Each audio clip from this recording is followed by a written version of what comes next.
tough fight to pick here between Kevin Lee and Tony Ferguson, mainly just because we do not know how good Kevin Lee can be still at this point. He has not faced anywhere the level of competition Tony Ferguson has faced, has not beaten anywhere the level of competition, and that's one of the many reasons why you have to go with Tony Ferguson in this fight. Of course, Kevin Lee is capable. I could see him getting on the back, locking in a choke during a scramble, something like that, but ultimately I just think Tony Ferguson's skill set is a little bit too much, a little bit too more well-rounded, and he has way more tools at his disposal to win this fight. I don't see it going all 5 rounds. I think it ends somewhere inside the distance there. I don't know exactly how, but ultimately I see Tony Ferguson leaving UFC 216 with that interim title wrapped around his waist. Kevin Lee was flash TKO by Leonardo Santos earlier in his UFC career, and since then he's come back a much more compact, patient, mature fighter, and I think he's going to need all those attributes and then some to beat Tony Ferguson on Saturday night.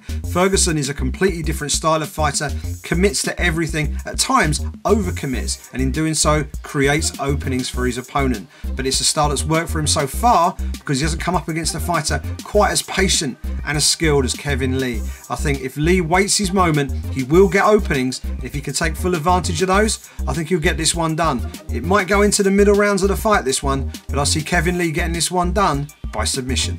Now, Kevin Lee is a very solid guy when it comes to all the fundamentals. Very sleek, very quick, very capable. However, I do think that Ferguson has that X factor. He's just a little too unpredictable, a little too unorthodox, and that kind of a technique usually does tend to slip through the cracks on the more conventional kind of guys.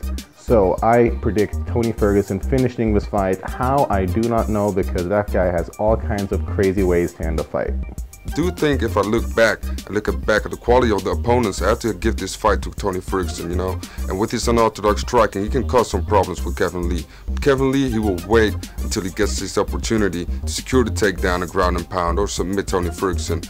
That said, I'm still going for Tony Ferguson. I think that he will win this by decision. Tony Ferguson for me on Saturday night in Las Vegas. What a fight. I think we're in store for potential fight of the year for me. I think it comes down to the stand-up here. I think Tony Ferguson's diverse skill set in the stand-up. You know, he's always guessing, rolling. You never know what he's going to do, and I think he's going to keep Kevin Lee guessing in this fight. I think Kevin's going to maybe even look for the takedown. Both very, very high-level wrestlers, as we know, and both very, very good on the ground. So, you know, it is a very, very close fight. It's going to come down to experience, though, and I think Tony Ferguson has that. You know, he's gone 5 rounds. Kevin Lee has never gone 5 rounds. So I'm going to look for Tony Ferguson to finish this in the 4th round. I'm going to go via submission. Tony Ferguson gets the job done and becomes the interim lightweight champion in Las Vegas on Saturday night.